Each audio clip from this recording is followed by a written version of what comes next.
to the Web3 Prof Podcast. Good morning and good afternoon, everybody. I'm the Web3 Prof, and I'm here today with Gobi Nadesh, who is the product lead at Wonderfi Labs. Gobi, thanks for being with me here today. Yeah, happy to be here. Thanks for having me on. So, Gobi, just start off by talking about your story. How did you get into crypto? Yeah, so I chatted with crypto with my friends like way back in 2016, 2017, but I never really got into it or went down the rabbit hole.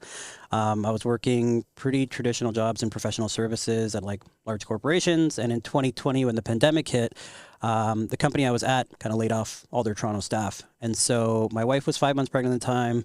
I didn't really want to start another job right away, kind of wanted to wait it out until my daughter was born. And so in my free time, I started kind of going down the rabbit hole of crypto. And like, I think everyone was kind of getting into crypto during the pandemic. But yeah, I was like late nights doing tons of research. I had a buddy who I would talk to. He was living in Poland at the time. And he was so convinced he started mining Ethereum. And so we would have these chats at night. And that's kind of how I got into the space of like actually investing. I started with Bitcoin and Ethereum. And I was using all these Canadian platforms at the time, including Binance, who was here at the time. And yeah, I noticed that like Newton was one of the really, really great like UIs and platforms that I was using. And so I reached out to them and just said like, hey, can I come work with you guys? Like, I'll do anything. So I started working part-time in customer service. And I started a full-time job as well at the time, like actual part of my traditional career path. I was working as like a project management person at a large corporation. I was doing this part-time on the evenings and weekends, and eventually got to a point where it's just like after 4 months, like working two jobs, I was like, okay, I got a baby at home. It's a bit much. I gotta like make a decision. And so they said, hey, like we want to bring you on full-time. What do you want to do? And I said, like, I always wanted to do product. Like I've worked closely with product people. And they said, okay, well, we don't have a product person right now. Like we have a VP of product, but maybe you could chat with him, get in. And that was my entry point into like the crypto space as a product manager. So I was the first like product hire there. And then I worked there for almost 4 years, kind of helping build out their platform.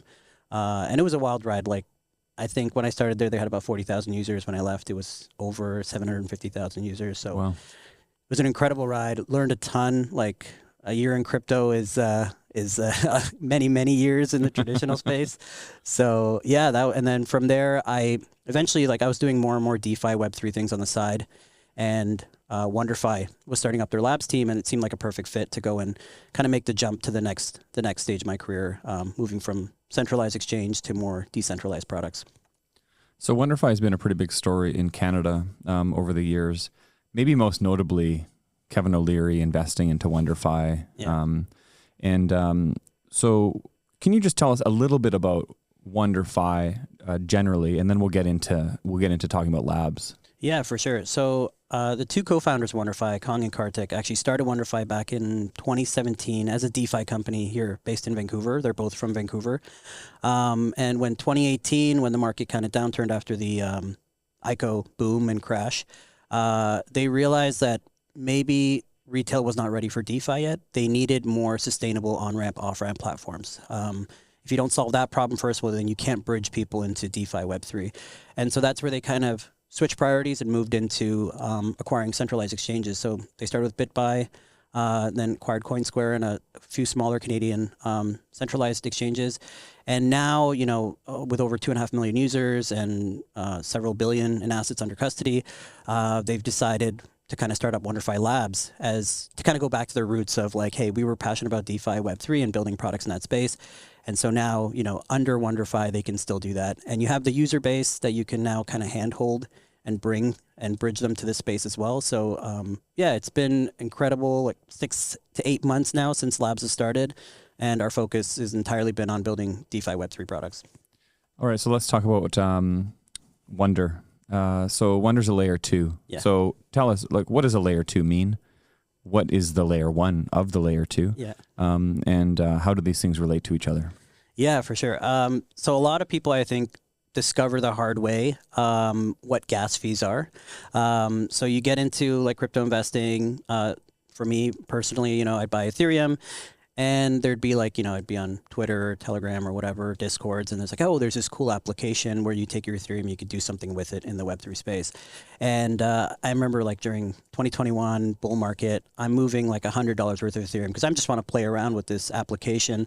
And it's like $50 in gas fees. So I'm paying $50 to move $100. I'm losing half my money. And then I get there, and then it's like, it's not just like the actual fee to move it. Then there's a smart contract interaction, which I'm completely oblivious to. I have no idea what a smart contract is. And it's like, you have to approve it, you have to sign it, and each part of those has also a gas fee. So in the end, I'm left with like $6, and I'm thinking, oh, okay, what happened to all my money? And so that's kind of like the way most people learn about the kind of issues with layer one, and layer one here in this case being Ethereum.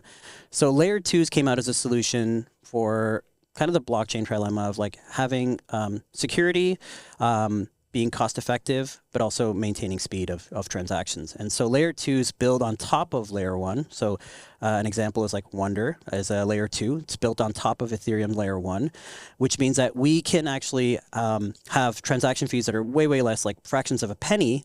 And we take those transactions, we bundle them, and then send them back to the layer one to settle. So layer one is still that record. It still proves everything that's happening on the layer two. So that's where we adopt the security of the layer one, or Ethereum being a very secure network.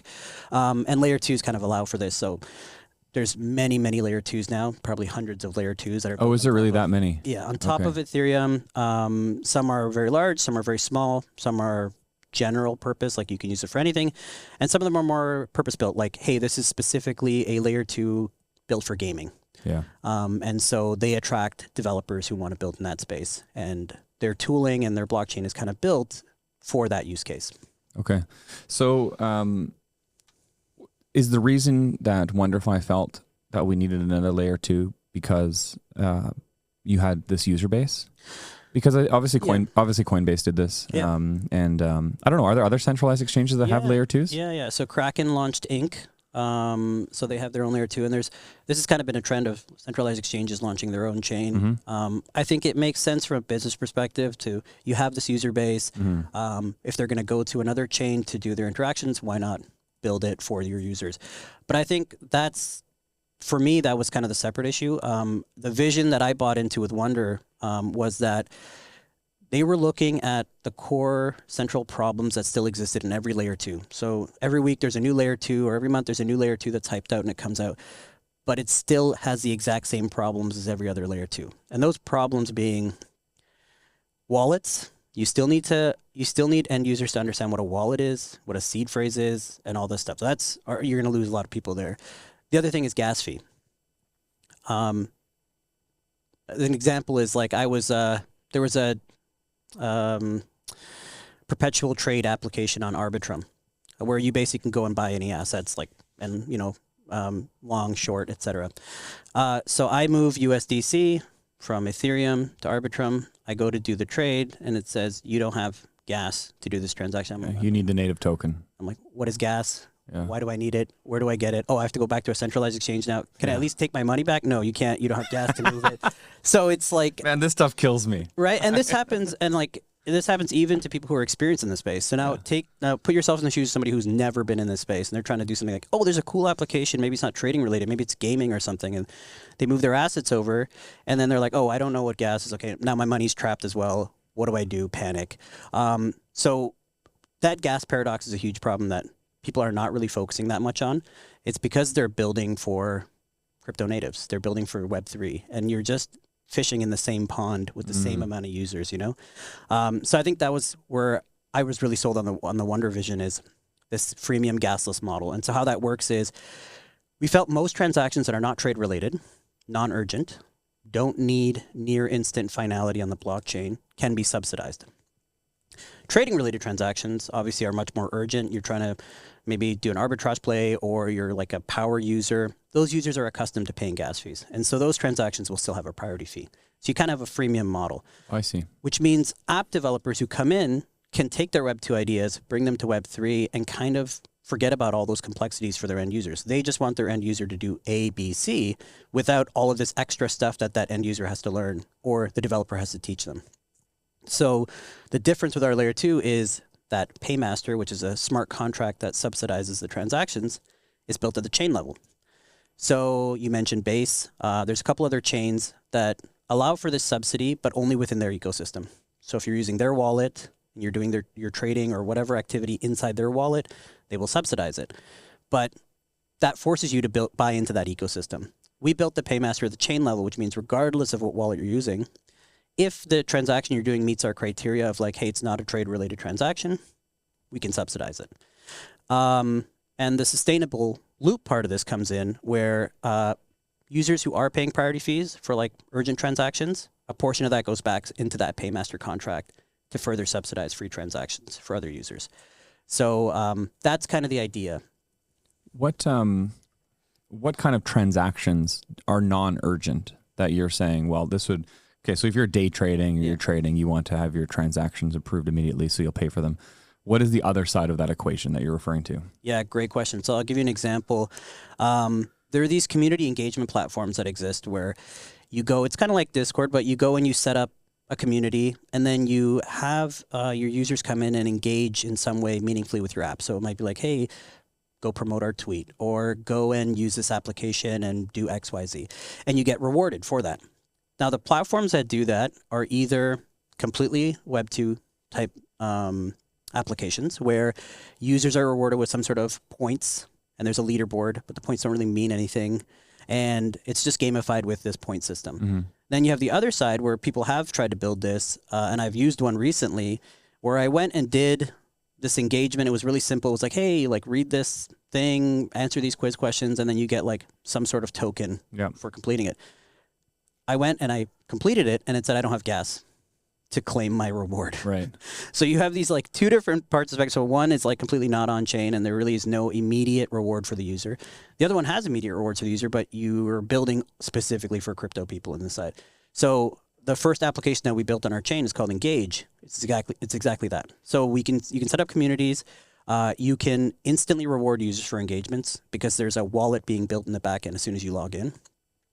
And you're going to get immediate rewards for engaging with users. No gas, nothing like that. So these are non-urgent transactions. Another example would be like a gaming application where they say, hey, come in, you mint an NFT, that's going to be your profile. That doesn't need to have gas. It's a non-urgent transaction. Whether it finishes in 2 seconds in the next block or takes 10 seconds is not really a major factor in terms of like there's no loss in value there. So why put up this hurdle for users who want to come in and explore your application and you hit them with gas and you lose half of them because they don't know what it is, or they're just not that committed to going that extra route and like getting gas and paying for that transaction. Yeah. So these are like some examples for sure. Like even I met with a really interesting gentleman here at Web Summit who's trying to do take new and emerging artists and allow them to create kind of an on-chain portfolio or on-chain like putting their music on chain and being able to fractionalize that, for example, and let users who want to engage with their music actually own a share of that music. And if it goes to Spotify and there's streaming revenue, then it goes back to the artist and the users. This all really doesn't need to have gas. So these are great examples of where a gasless kind of experience helps both like the musician, the end users, the developers. That's great. Okay. I get it. I'm with you. I mean, I guess sometimes I use these kind of applications you're referring to. Like I feel like StepN or some of these like fitness tracker apps, you know, are like that where you need gas to do these small transactions, but it's not really urgent. Or even like I have a Helium node and I've been doing that for a long time. So long now that I don't even, it's kind of a waste of time really because the token price is so low. But anyways, to claim my Helium tokens, I have to have gas in my wallet. And, you know, so I just do it like kind of every 6 months or a year and I get my $15 or whatever it is. Yeah. And so, yeah, I understand, you know, how these types of transactions don't have the sense of urgency like that maybe trading does. Yeah. So, with your interest in traditional finance and then investing on chain, what are some of the biggest hurdles in translating those familiar retail experiences into decentralized platforms? Yeah, great question. I've always felt the way I do my investing, everything is still kind of in 3 different layers. So you have your cash layer, use that for spending, your paychecks, etc. Then you have your kind of equities and crypto. They're kind of on the same layer, but not really. They're kind of separate. So you have a wallet or a centralized exchange for your crypto, and then you have a brokerage account or something else for your like equities, bonds, and other trading related activity. Some apps kind of bring all 3 together in one app, but they're still 3 separate layers. They're not really, you can't interchange those very easily.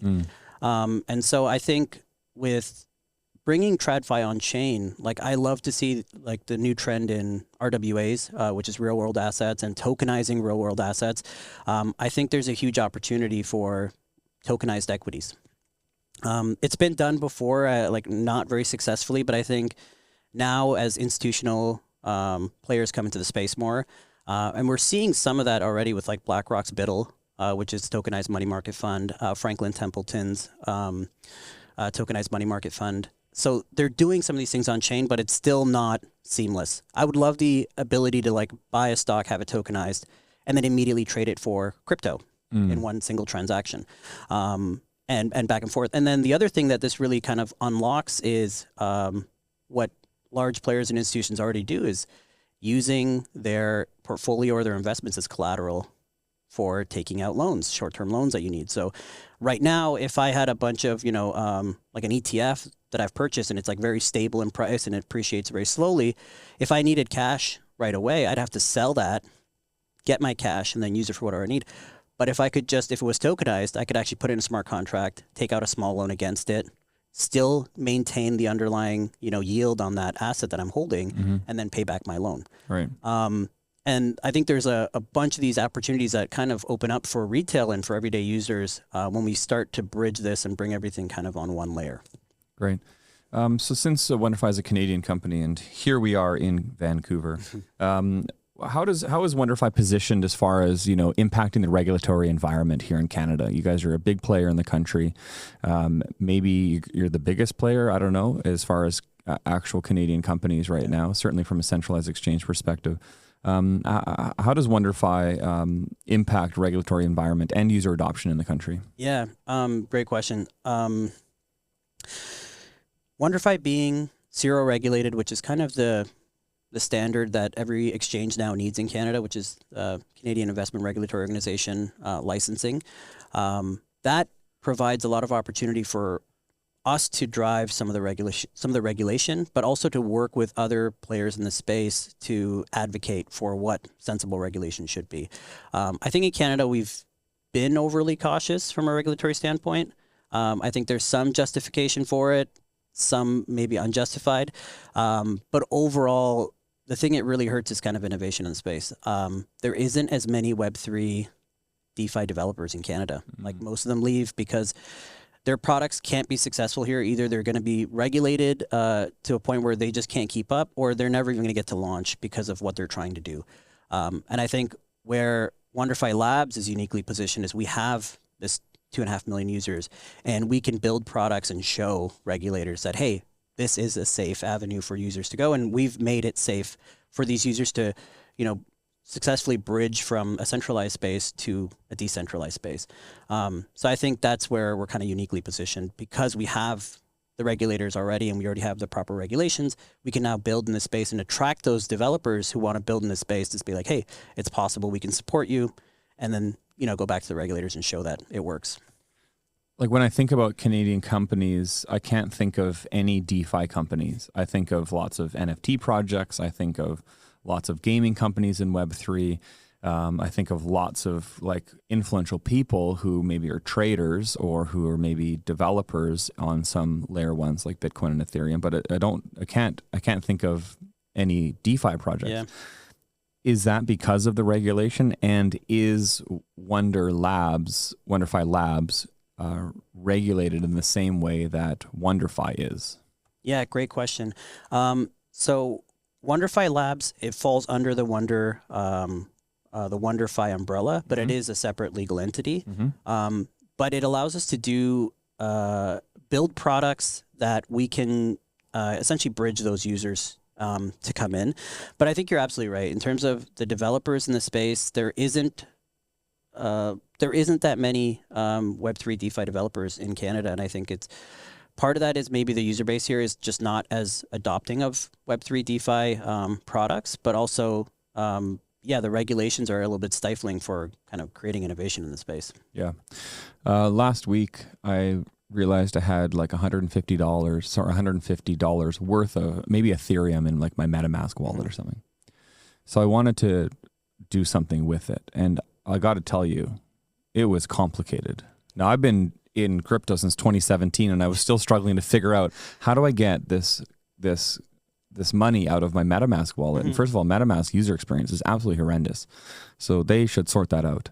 Which is why everyone's leaving MetaMask. And so, I talked to a friend and he's like, use this wallet. And I had these gas issues, of course, but I had a few cents of, I had a bit of Avalanche over here and I had a little bit of this over here. So I'm trying to, do all these swaps and bridges and all this kind of stuff. And this is just absolutely ridiculous. Now, I'm often been using Phantom Wallet because I'm primarily in the Solana ecosystem. Where the user experience is like brilliant, amazing, especially when you compare it to MetaMask. Yeah. So what do you see as some of these real hurdles from a UX situation? Like, how do we get users a simpler way, but without sacrificing some of the security? Like seed phrases maybe add security, decentralization adds security. How do we improve the user experience without making these massive sacrifices? Yeah, it's a great question. I think the reason, like, I'm a big Solana fan as well. Use Phantom Wallet, Jupiter Exchange, like wonderful UX and experience. I think one of the differences between Solana and Ethereum is Ethereum does have a lot of layer twos, a lot of different experiences, and each layer two decides they want to have a slightly different user experience, and every user, like the bridging is one of the most difficult things to explain to people. First of all, like bridges are not always built by the specific chains. It'll be like some third party built a chain, built a bridge. There's security risks with bridges. You have to understand, and then sometimes bridges take a while too. So you're kind of left wondering, where's my money? It's not in my wallet where it originated. It's somewhere out there now, and like I'm waiting for it to come back to me. I think from a user experience perspective, there has to be some trade-offs. We can't be completely like I'm a big fan of, like, because I've learned the hard way of like the power of seed phrases, why they're important, why we have to store them safely. But to explain to an everyday user to be like, hey, you got to write this 12 words down and like protect it with your life. Like, why? I don't understand. Like, if I lose this, I lose all my money. Like, this is a very scary thing to have to explain. And I think we've come a long way on the wallet abstraction side. Like, there's a lot of great companies now that Web3 developers and DeFi applications are using, where you'll use a social login. It'll create the wallet in the background. It's tied to your, like with a passkey or something fairly secure to your social account. They handle recovery.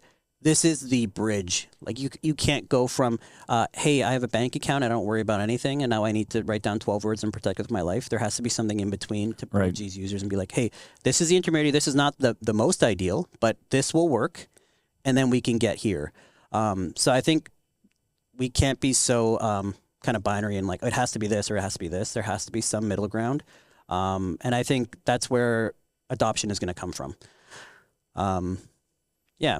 Does Wonder have a token, and do you have a wallet?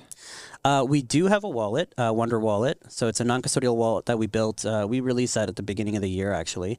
And that was going to be the initial connection to the centralized exchange for users to be able to move funds very easily.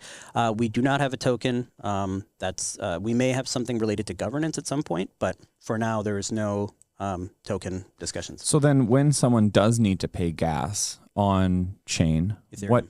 They're paying with Ethereum. Yeah, so it's bridged Ethereum. So if you're going to do a trade related or transaction that requires a priority fee, it's going to use bridged Ethereum, and we're built on ZK. So I see. Okay, let's not explain ZK. You can Google that if you really want to know. ChatGPT can help you. Yeah, for sure. All right, what are some real world use cases that the layer 2 is targeting? Are you prioritizing DeFi, identity solutions, gaming? You talked about how some layer 2s have kind of specifics, target segments around this. For sure. Great question. Every layer 2 that launches nowadays has like the same 3 applications. You see a Twitter post, hey, there's a brand new layer 2, let's go check it out. Okay, they got a DEX, they got a swap. Okay, it's the exact same trading applications on every other chain. It's like, okay, what do I do now? So we wanted to kind of approach this a little differently. So we're running a hackathon right now till the end of the month, and it's open to anyone. Anyone can join. It's on our site, wonderchain.org. And we really tried to incentivize users to use our paymaster model. If you build an application that's completely gasless, basically feels like Web 2. That's essentially what we want right now. We want to really focus on user experience and show users what's possible in this space. You can build your Web 2, like that Engage app that I mentioned, which is community building. The user is completely oblivious to the fact that it's all being built on Web3 rails. They're getting a wallet provisioned. They don't know that there's a wallet there in the background. They're committing, whenever they do an engagement, that is being hashed and committed on chain. They have absolutely no idea that that's being done on chain. This is the goal in terms of like bridging users and actually getting them to understand what they're doing. Everything that's powering it is happening in the background. When you want to watch a video, you go to youtube.com, you watch a video. You don't have to know what HTTP is, the protocol. You don't have to know that in the background, youtube.com is being converted into an IP address by a domain name resolver. Like, we're still in the phase where people have to understand the nuts and bolts. Yeah. And realistically, you have to understand what the user intent is. They want to watch a video. Okay, abstract away all the different complexities and just get them from point A to point B. And that's our focus right now in terms of building applications and incentivizing developers to build applications that feel like Web 2. And the other kind of cool thing is, because we built the Paymaster, which is this model that subsidizes transaction at the chain level, in the past, a developer who wants to like take their Web 2 feeling app and move it on chain would have to deploy a Paymaster. They'd have to fund that Paymaster in order to subsidize transactions. In our case, the developers can just launch their application. They can use our Paymaster, which is at the chain level, to subsidize transactions. So from a developer standpoint, there's less of a hurdle to be like, well, I really like my app, users like it. If I move it on chain, there's a ton of benefits, but I don't want my users to have to go through all these hurdles. Okay, well, great. We're going to take all that away so that from a developer standpoint, you can take your creative ideas and not be blocked by some of these Web3 hurdles. Yeah. Okay, that's great. I mean, my next question was going to be kind of like, in 5 years, what do you see? And I guess, is this kind of what you're hoping for? Yeah. It's kind of like this native Web 2 like experience on Web 3. Exactly. Yeah. Like, even when we went from like Web 1 to Web 2, it's not like as an end user you notice the actual technical differences that occurred. You know, the user experience changed, right? You went from like maybe static web pages to dynamic and like video embed and streaming and all this stuff. You as an end user just experienced the change from your experience. There's a ton of technical advancements that happen between Web 1 and Web 2, but I don't have to know that. I don't have to know what it is. Mm-hmm. And the transition to Web 3 has to be the exact same way. Yeah. We don't need to expose users to all the complexity that's happening on chain. It needs to just feel seamless.